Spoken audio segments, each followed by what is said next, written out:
ignition on, make sure your spark's where it's supposed to be, a little bit of throttle. Just because you have a bike really doesn't mean that you enjoy riding. It's just that once you get into it, it's 100% concentration 100% of the time.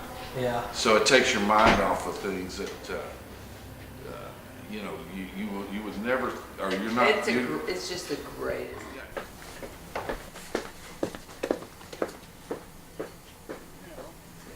That's all I know at this point. Hell, I'm 60. That's all I know.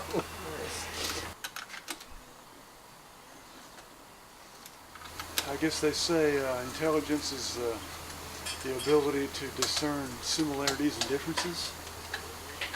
And that's what I've made it a lifelong ambition of being able to tell what it is, you know, what part that is. It's pretty silly sometimes.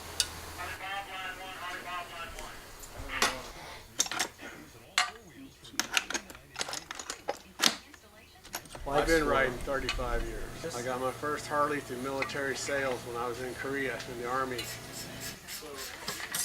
I've been across the hoods of 2 cars the hard way.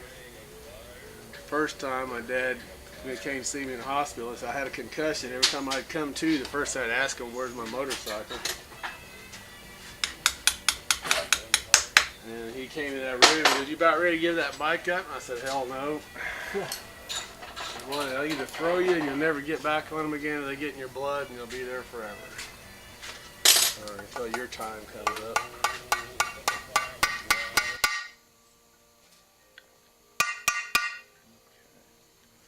When I was a kid, we used to go into Pagosa Springs, a little town in Colorado, and I was about 11 years old, because I could figure 66. Yeah.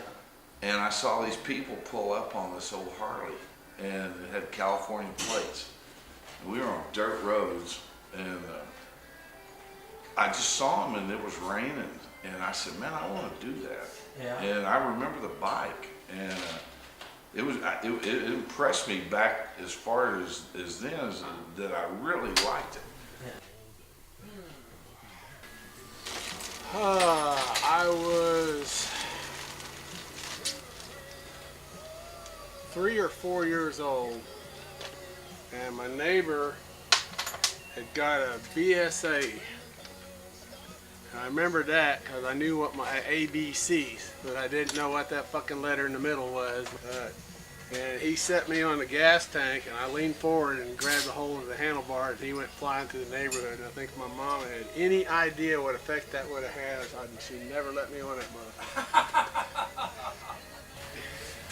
And then that night I had a dream. I came down the stairs and snuck out front, and that little machine was leaning against this tree in our front yard. Well, I didn't know very far because I wasn't allowed to go very far.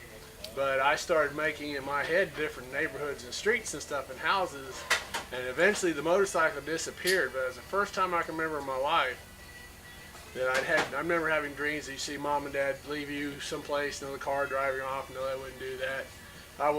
Didn't know where I was, and I wasn't afraid. Yeah, it's smell. It's the smell. It's the sights, it's the smell, it's the feel, it's the air. Well, no, you don't get in a car. Yeah. You know, whether it's roadkill, you smell that, or whether it's, you know, the pine trees and the flowers. It's just one. It's and so you fun. get it. Yeah. You know, it's a 360-degree view. Well, it's kind of an old saying that goes around with scooter tramps. And if you understand, no explanation is necessary. If you don't, no explanation is possible.